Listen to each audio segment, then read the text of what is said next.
Well, as we know, the outdoors, different things to different people. For some, it's a place to play. For others, it's a place to work. And for a few people, it's a source of comfort and healing. That's the case for Thunder Bay's KIRSTI Harris. Now, as a teenager, she became deeply involved with drugs and ended up actually doing time in jail. But KIRSTI is now clean and sober and is making a name for herself as an angler and an outdoors person in Thunder Bay. She creates her ability to turn her young life around, in part to her love of the outdoors. So a little earlier this week, Gord Ellis caught up with KIRSTI in an outdoor setting just north of the city. There, they talked about her story and the role the outdoors played in getting her life together. KIRSTI, tell me a little bit about yourself and where you grew up. I grew up in Northern Ontario, Thunder Bay, and grew up in the Lappy area, pretty much in the country my whole life, and then moved to town when I was about 10. Was it an outdoor life that you lived when you were in Lappy? Yeah, there was always sleds and snow machines and quads and all that stuff, and we lived on a lake, so I always had a rod in my hand sitting at the dock. Any trips you remember that you particularly liked when you were a kid? Yeah, there was tons of hunting trips that we used to go do. My mom had a Jeep, so she would pack all the kids up and the dog, and we would go out hunting. Lots of the Lappy area, we would go out and fish and stuff. Yeah. What were the hot spots? You don't have to give me exact names. Fishermen never tells their secrets. That's right. There was lots of lakes. We did lots of fishing on our lake, too. Just as a kid, going and walking to this one rock we always used to go fish, me and my brother. But yeah, like lots of the lakes, like One Island, Hawkeye, Dog Lake, all those lakes. Mm-hmm. Mm-hmm. Okay, so you moved to the city. What did that mean for you sort of as a country girl? It was a huge change, and it was when my parents had split up and my mom got a house in town, and it was definitely a big change. And my mom used to drive me out to school in the country for a long time because she wanted to keep me out there, but eventually she had to move me into town, and it was definitely a big change. At first, I liked the convenience of it and stuff, and being younger and stuff, and having all your friends so close and whatever. You didn't have to plan a week ahead to have your mom drive you a half hour into town to go to friends for a sleepover. So yeah, definitely a big change. What about for you personally? What adjustment was it? Well, there was a lot of changes going on in my life at that time with my parents splitting up, and my dad was just getting sober for being an alcoholic and stuff, and there was definitely lots of changes. I was taken away from a lot of the outdoors stuff. Now, the reason that I wanted to talk to you is that a couple of weeks ago you posted on Facebook about some of the challenges that you've had in your life and how the outdoors helped you. But first of all, just tell me a little bit about what your challenges were. What happened?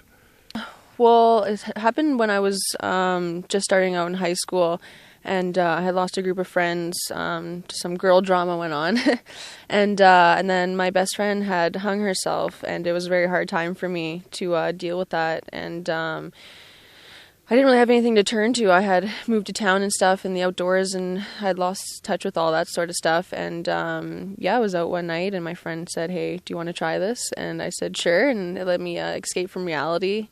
And that's kind of where it all went downhill. I got into a bad group of friends in high school, and yeah, I kind of lost touch with everything. Yeah. And so what happened? What was the outcome of that? Well, I got involved with this one guy.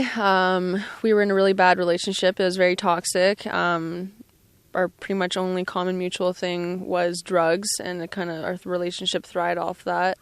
And we just got into some really bad stuff. Definitely lots of drugs. There was many raids that we had been in, gone to jail a few times.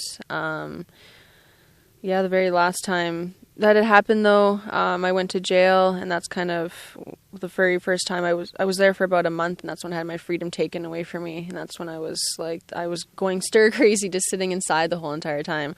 And I remember when we would get yard time, I would look outside and you could see the mountains and Mount McKay and stuff like that. And I would just swear that if I ever got out, I would do something outside every single day. And I have. I went to college a week after that and signed up for the recreation therapy program. And that's kind of where everything went uphill from there. It's hard for me to imagine sitting here next to you that you had that kind of life, because you look like the healthy outdoor woman.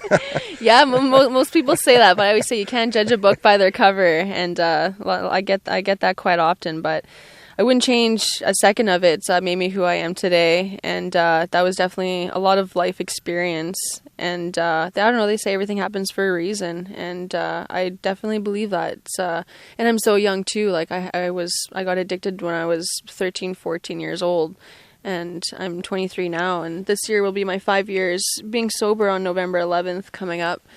So yeah, it's been a long road. My grandma always tells me I'm 23 years young, but I have an old soul. Yeah. What is it about the outdoors that you find so healing? I don't know. I guess it's just when I was an addict, there was just always a rush that I was after. There's just something that I was chasing after, and that's kind of what I found with the outdoors. I just call myself an adventure junkie and say I'm addicted to fishing now. It just provides a rush that you can't really explain, and it's natural. That's the most important thing, and it's become a positive coping strategy for me. And yeah, anytime I think about looking back, I just look forward and I go outside and explore. Well, it's been a pleasure to talk to you and spend a little time outside today with you. Mm-hmm. You betcha. You as well.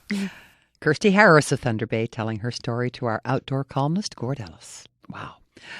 Every Thursday, of course, we get a chance to spend some time with Gord. You can find him on Twitter at Gord Ellis, on Facebook, and at his website, gordellis.com.